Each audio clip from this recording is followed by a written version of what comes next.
Matthew, Mark, Luke, and John, my friend, they wrote between 90 to 110 years after Jesus. Paul wrote between 50 and 60 years after Jesus.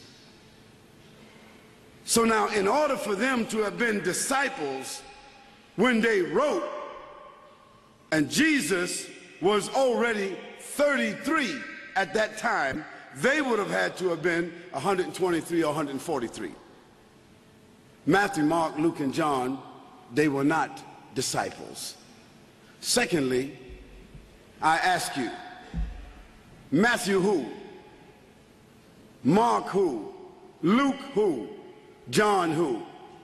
How could four people that wrote separately, all of them forgot to write their last names?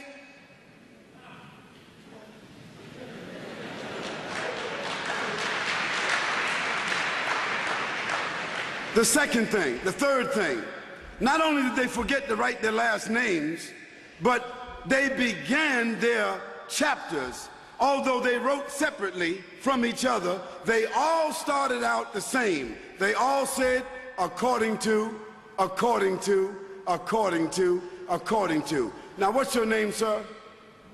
Huh? Another Paul. Paul. If you wrote me a letter or wrote your wife a letter, would you write according to Paul? No, you wouldn't. You would write your name at the end, and if you were asking for a debt that I owed you, you would write your last name and your address. The gospel writers, the alleged gospel writers, they didn't write a name, they didn't write an address, they didn't write a reference, and in the beginning of each one of their gospels, they said, according to, according to, according to, according to. No one knows who these people are who wrote those four gospels. They absolutely were not disciples.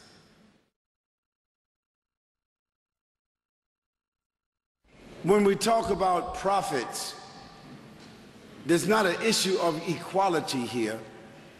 They all been sent by God with a message and with signs of prophecy.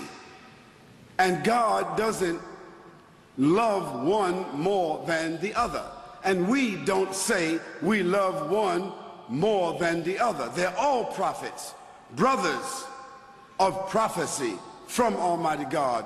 We love all of them, and we make no distinction except by saying one was the first prophet and the first man.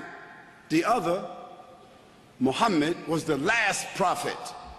That's the distinction we make of them. Jesus' distinction was that he was born without a father. Second thing, Jesus' distinction was that he spoke in the cradle. And Jesus' also distinction is that he was lifted up by God, and another distinction is that he will return before the end of the world.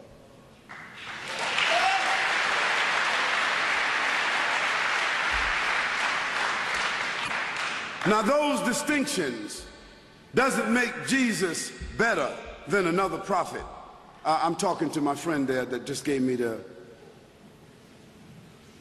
So here, I want you to understand that if the basis of Jesus being born without a father makes him sort of like special in your eyesight, then what about Adam and what about Eve? They double special.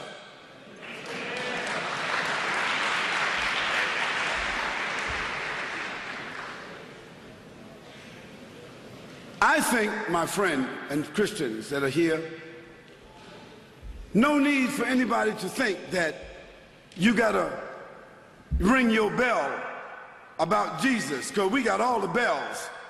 We love Jesus, we think, more than you, because we believe that we understand the real Jesus, the historical Jesus that makes our love genuine and direct. Here we're saying we want to share all the love. We just want to make sure that the letter goes the right place. We want to make sure that the Jesus that we're loving, that we're following, that we're making reference to is the real historical Jesus. This is the issue. We're not trying to denigrate Jesus Christ. We're not trying to denigrate the church. We're not trying to embarrass, compete, or denigrate Christians or Christianity. No, we're trying to uncover all the rocks and see what's underneath them.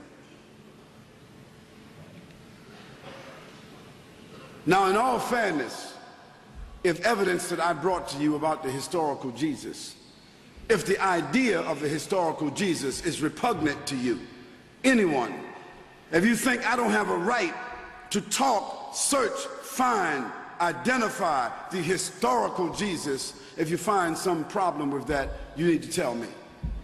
At the same token, I find a problem with someone manufacturing lies and fabrications and dramatizations and mythologies with Jesus Christ, especially when Jesus Christ himself had nothing to do with the evidence that they use. Now let's keep it on point, because that's the issue. There's no tug of war here. There's no issue here of arguing, trying to cast aspersion upon Jesus or Christianity. Because Jesus, for us, was a Muslim. Because Muslim means one that submits to God. Because Abraham was a Muslim, because he submitted to God. And Moses was a Muslim. And David and Solomon were Muslims.